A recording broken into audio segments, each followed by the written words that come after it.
এই মুহূর্তে রয়েছে রাজ্যের কৃষকদের জন্য বিরাট বড় সুখবর। কৃষক বন্ধু প্রকল্পের প্রথম কিস্তির টাকা কবে থেকে দেওয়া শুরু হবে, কারা কারা এই টাকা পাবে এবং কৃষক বন্ধু প্রকল্পের ভেরিফিকেশন ফর্ম জমা করার পরেও কাদের নাম বাদ যাচ্ছে এবং যারা পিএম কিষাণ প্রকল্পের টাকা পেতেন তাদের কিন্তু টাকা ফেরত দিতে হচ্ছে সরকারকে।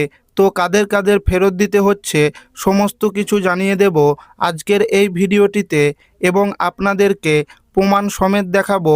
তাই ভিডিওটি প্রথম থেকে শেষ পর্যন্ত দেখবেন এবং আপনি কোন জেলা থেকে দেখছেন অবশ্যই কমেন্টে লিখে জানাবেন। কৃষক বন্ধু 2026 আজ 19শে জুলাই ভেরিফিকেশনে 30 লক্ষ নাম বাদ যাবে। কৃষক বন্ধু প্রকল্প বন্ধ হচ্ছে না জানালেন মুখ্যমন্ত্রী।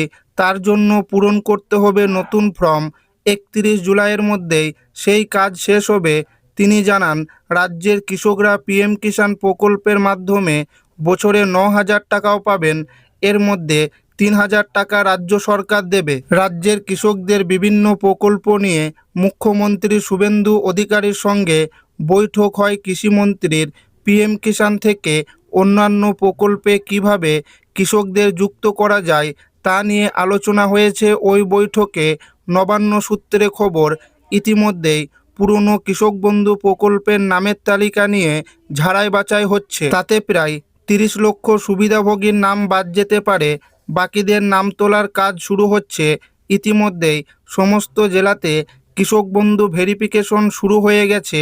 পঞ্চায়েত, ব্লক অফিসে এবং কৃষি অফিস কৃষক বন্ধু ভেরিফিকেশন ফর্ম জমা নেওয়া হচ্ছে। কৃষিমন্ত্রী আগেই জানিয়েছিলেন, লক্ষ্মীর ভাণ্ডার প্রকল্পের উপভোক্তাদের অন্নপূর্ণা যোজনার জন্য যেমন পৃথক ফর্ম ফিল আপ করতে হচ্ছে, তেমনি কৃষক বন্ধুর উপভোক্তাদেরও নতুন করে ফর্ম পূরণ করতে হবে। কারণ কৃষক বন্ধুর তালিকাতেও লক্ষ্মীর ভাণ্ডারের মতোই প্রচুর ভুয়ো নাম রয়েছে। ফলে তালিকায় ঝাড়াই বাছাইয়ের প্রয়োজন আছে। এবার সেই কথা মতো শুরু হয়েছে কাজ। ভেরিফিকেশনে দেখা যাচ্ছে প্রচুর উপভোক্তার নাম বাদ যাচ্ছে। অনেকের জমির কাগজপত্র নেই, আর অনেকের জমির কাগজপত্রের সঙ্গে তার নামের কোনো মিল নেই। যাদেরকে ফর্ম ফিল আপ করতে হচ্ছে তাদের নামের লিস্ট কৃষি অফিসে, পঞ্চায়েত অফিসে এবং ব্লক অফিসে দেওয়া হয়েছে। এই লিস্টে নাম থাকলে তবেই ফর্ম ফিল আপ করতে হবে। তবে নোটিশে বলা হয়েছে, যে সমস্ত কৃষকরা কেন্দ্রীয় সরকারের পিএম কিষাণ প্রকল্পের টাকা পান তাদেরকে এই ভেরিফিকেশন ফর্ম জমা করতে হবে না। এই ভেরিফিকেশন ফর্ম জমা করার ফলে প্রকৃত যোগ্য কৃষকদের চিহ্নিত করা যাবে এবং মৃত কৃষকদের শনাক্তকরণ করা যাবে। সূত্রের খবর, আগের সরকারের সময়ে এই কৃষক বন্ধু প্রকল্পে ব্যাপক অনিয়ম ও দুর্নীতি হয়েছে। যেমন একটি জমির রেকর্ড দেখিয়ে বহু কৃষক টাকা নিয়েছে, এমনকি এই প্রকল্পের যোগ্য না হয়েও টাকা নিয়েছে বলে অভিযোগ। যে সমস্ত কৃষকরা ভুল নথিপত্র দেখিয়ে এবং প্রকল্পে অযোগ্য হয়েও পিএম কিষাণ প্রকল্পে টাকা পাচ্ছিলেন তাদের বাড়িতে নোটিশ পাঠানো হচ্ছে, তাদেরকে টাকা ফেরত দিতে হবে। অন্যদিকে চালু হয়েছে প্রধানমন্ত্রী ফসল বীমা। এই প্রকল্পে সুবিধা পেতে হলে নির্দিষ্ট পরিমাণ প্রিমিয়াম জমা করতে হবে এবং এতে মোট 16টি ফসল অন্তর্ভুক্ত করা হয়েছে।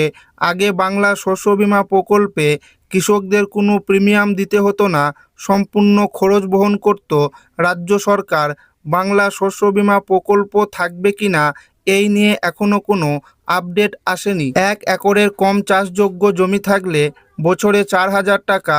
18 থেকে 60 বছর বয়সী সুবিধাভোগী কৃষকের মৃত্যু হলে তার বৈধ উত্তরাধিকারীকে 2 লক্ষ টাকা এককালীন অনুদান দেওয়া হয়। মুখ্যমন্ত্রী শুভেন্দু অধিকারী জানিয়েছেন, কৃষক বন্ধু ভেরিফিকেশন সম্পূর্ণ হলেই কৃষকদেরকে টাকা দেওয়া শুরু হবে। সূত্রের খবর, কৃষক বন্ধু প্রকল্পের টাকা আগস্ট মাসে সম্ভাব্য 20 থেকে 21 তারিখের মধ্যে টাকা দেওয়া শুরু হতে পারে। পিএম কিষাণ প্রকল্পে আবেদন করতে হলে জমির রেকর্ড থাকতে হবে। 1 ফেব্রুয়ারি 2019-এর আগে যে সমস্ত কৃষকরা জনকল্যাণ শিবিরে গিয়ে পিএম কিষাণ প্রকল্পে ফর্ম জমা করেছিলেন তাদের ডকুমেন্টসগুলো ভেরিফিকেশন হচ্ছে এবং যাদের সঠিক ডকুমেন্টস থাকবে তাদের নাম পোর্টালে আপলোড করা হবে। এই উপভোক্তারা আগামী 24 নং কিস্তি থেকেই টাকা পেতে শুরু করবে বলে সূত্রের খবর। অর্থাৎ প্রতি কিস্তিতে মিলবে 3,000 টাকা। অধিকাংশ কৃষকরাই বলছে এই সরকার থাকলে অবশ্যই আমাদের কৃষক বন্ধু প্রকল্পে টাকা বাড়বে।